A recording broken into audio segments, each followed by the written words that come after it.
सिंधु सभ्यता ते जदीद तहक़ीक़ के हवाले सां आउं रुख सिंधी अवां सां मुखातिब आहियां।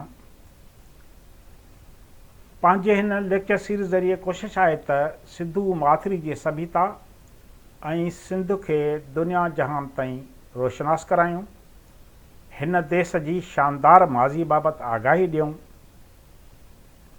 ॻाल्हि ॿोल खे अॻिते वधाइण खां अॻु दोस्तनि खे गुज़ारिश कंदुसि त हू असांजे चैनल खे सब्सक्राइब कनि, जीअं पाण हिन सिलसिले खे बिना कंहिं रंडक जे अॻिते वधाए सघूं, संदनि ताईं पहुचाए सघूं।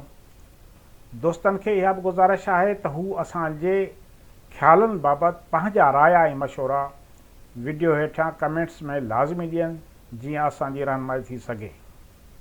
अॼु पाण सिंधु माथिरी जे सभ्यता जे हवाले सां हिकु अहम माग सतकाजन दर्जे बाबति ॻाल्हि ॿोल कंदासीं।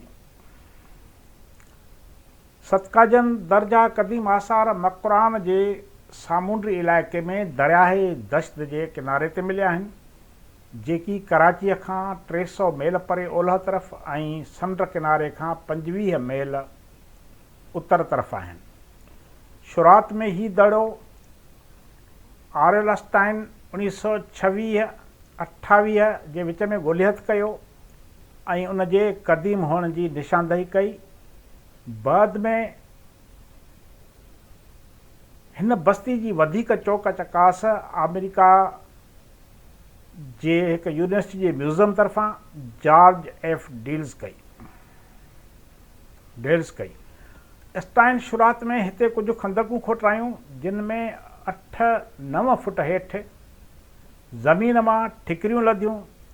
खेसि खोटाइण मां हिकु किले जा आसार मिलिया, जेको हिकु टकरी ते तइमीर थियल हो।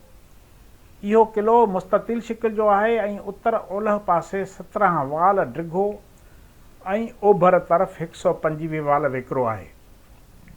इन किले जी ओसारी पत्थर जे चोरस सिरुनि सां थियल आहे, जेकी वरी गारे सां लिंबियल आहिनि। इन किले जे ओलाहे हिसे में हिकु दरवाज़े जा आसार मिलिया आहिनि, जेको तक़रीबन 8 फुट वेकिरो आहे।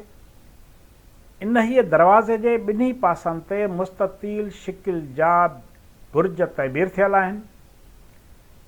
किले जे अंदरि तइमीराती आसार मिलिया आहिनि, जंहिंमां मालूम थिए थो त इहो किलो शहर वारनि पंहिंजे हिफ़ाज़त लाइ जोड़ायो हुजे ऐं दरवाज़े ते ठहियल बुर्ज हिफ़ाज़ती मोर्चनि जो कमु ॾींदा हुजनि।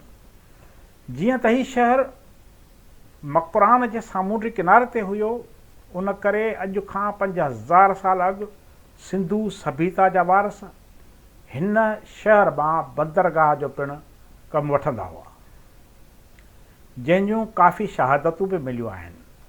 माहिरनि खोटाई मां इहो साबित कयो आहे त उन दौर में इराक़ ऐं सिंध में जेका जहाज़रानी हलंदड़ हुई, उन हीअ जहाज़रानी जो मर्कज़ ही शहर बि हुयो ऐं हिते पिणु सामूंडी ॿेड़ा अची लंगर हणंदा हुआ। खोटाई दौरान माहिरनि खे केतिरनि ई हंधनि तां ख़ाकदान पिणु मिलिया आहिनि, जिन में ख़ाक ऐं इंसानी हॾियूं पियल आहिनि, जंहिंमां माहिरनि अंदाज़ो लॻायो आहे त हितां जा रहवासी इंसानी लाशनि खे साड़ींदा हुआ ऐं बाद में संदनि ख़ाक ऐं हॾा बर्तन में विझी पूरे छॾींदा हुआ।